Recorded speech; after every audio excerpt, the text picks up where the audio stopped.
Ici, sur cette chaîne, je ne prétends en aucun cas délivrer des vérités, mais seulement des points de vue qui pourraient peut-être être intéressants.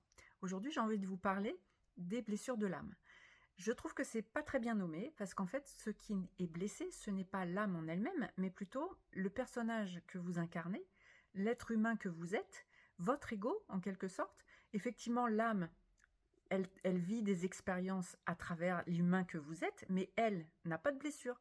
C'est vous, en tant qu'humain, qui vous tapez, entre guillemets, les blessures de rejet, d'humiliation, d'abandon, de trahison et d'injustice, et puis il y a d'autres choses aussi. Mais vous vivez ça très mal parce que c'est douloureux en tant qu'être humain, mais en tant qu'âme qui vit effectivement tout ça à travers vous, encore une fois. Mais elle, ce qui l'intéresse, c'est de faire des expériences qui vont lui permettre de progresser, d'évoluer, entre guillemets, et elle s'en fiche complètement de savoir si c'est agréable, si c'est douloureux. Pour elle, il n'y a pas de mauvaise expérience.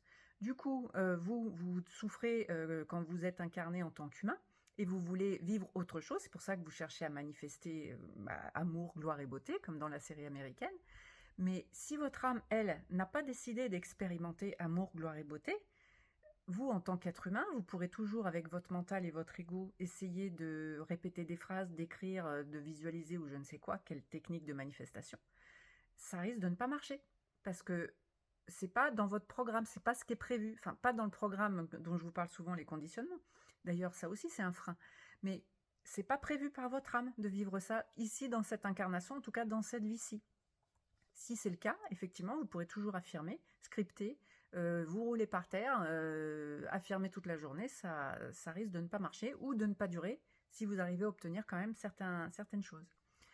Donc, en plus de ça, en tant qu'humain, toujours, vous avez vos conditionnements, donc vos croyances limitantes de « je ne suis pas assez »,« je ne mérite pas »,« ça serait trop facile si ça se passait comme ça », etc., qui viennent en plus rendre les choses plus compliquées.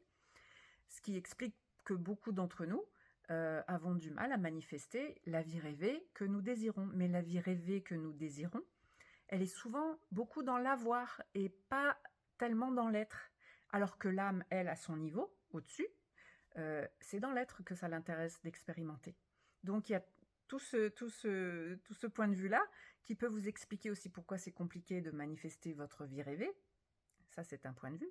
Mais j'ajoute une deuxième chose, c'est que puisque l'âme est venue expérimenter un certain nombre de choses et qui, pour évoluer, la plupart du temps, c'est quand même un petit peu à coup de pied dans les fesses, c'est souvent des expériences qui peuvent être douloureuses au niveau de l'humain que nous sommes, donc pour évoluer, pour que notre âme puisse évoluer. Mais mon point de vue là-dessus aussi, c'est que tout ça, c'est prévu avant votre incarnation. Un certain nombre de blessures et d'épreuves que vous allez rencontrer dans votre vie, qui vous sont apportées par d'autres êtres humains qui, au départ, sont également des âmes avec lesquelles vous avez une sorte de contrat. Par exemple, vous avez le contrat de à tel moment, vous allez rencontrer quelqu'un qui va vous faire vivre une blessure d'injustice, alors au niveau amoureux, au niveau de la famille, au niveau du boulot, j'en sais rien. Mais cette personne-là, c'était prévu qu'elle vous fasse vivre ça, et vous étiez d'accord au niveau de l'âme avant de vous incarner.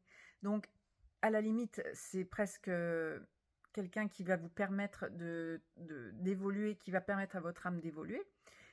Et c'est, je vais pas dire qu'on va la remercier, mais de ce point de vue-là, tout est juste.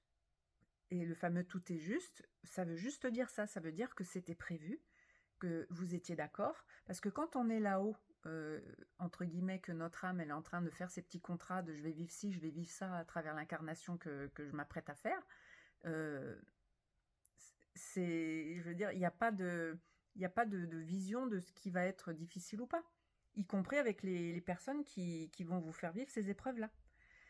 Donc, et vous faites vivre des épreuves à d'autres aussi. Il y a un contrat, votre âme passe un contrat pour elle-même et passe des contrats avec d'autres personnes. Et vous vous faites vivre mutuellement des choses pour évoluer. C'est un point de vue qui va vous permettre peut-être d'être moins, comment dire, dégoûté quand vous croisez une personne qui vous fait souffrir, parce que, encore une fois, c'était prévu, c'était dans le contrat et vous étiez d'accord avant.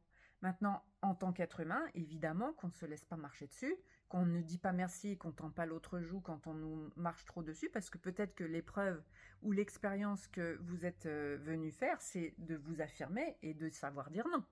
Je ne dis pas que la blessure qu'on vous inflige, vous devez la prendre et ne pas broncher. C'est effectivement aussi une hypothèse que vous soyez venu expérimenter la manière dont vous devez pouvoir vous affirmer et vous défendre. C'est tellement vaste, c'est tellement immense et c'est tellement au-dessus de ce qu'on peut imaginer, tous les contrats qu'on peut passer avant de s'incarner, que c'est juste aujourd'hui le point de vue de vous montrer, d'éclairer ça un peu pour que vous essayiez de voir les choses sous un autre angle et presque de prendre conscience que tout ce que vous vivez de désagréable, ça a pour but de vous faire grandir et progresser, soit sur le plan personnel, soit sur le plan des relations, mais en tout cas, vous en tirez toujours quelque chose. On parle de leçons, mais c'est pas tellement, dans ma tête, c'est pas tellement des leçons, c'est simplement, ça vous apprend toujours quelque chose de vous-même et de comment ça fonctionne dans la vie. Je sais pas si c'est clair, toujours la même phrase. En tout cas, c'était un point de vue aujourd'hui au sujet de la différence entre ce que veut l'âme, ce que veut l'ego, et que les blessures que vous traversez ne sont pas là pour rien, et que les personnes qui vous font vivre ces épreuves-là ne sont pas là pour rien. Je vous laisse avec ça pour aujourd'hui. Si vous avez des questions, des commentaires, comme d'habitude, faites-vous plaisir. Ciao.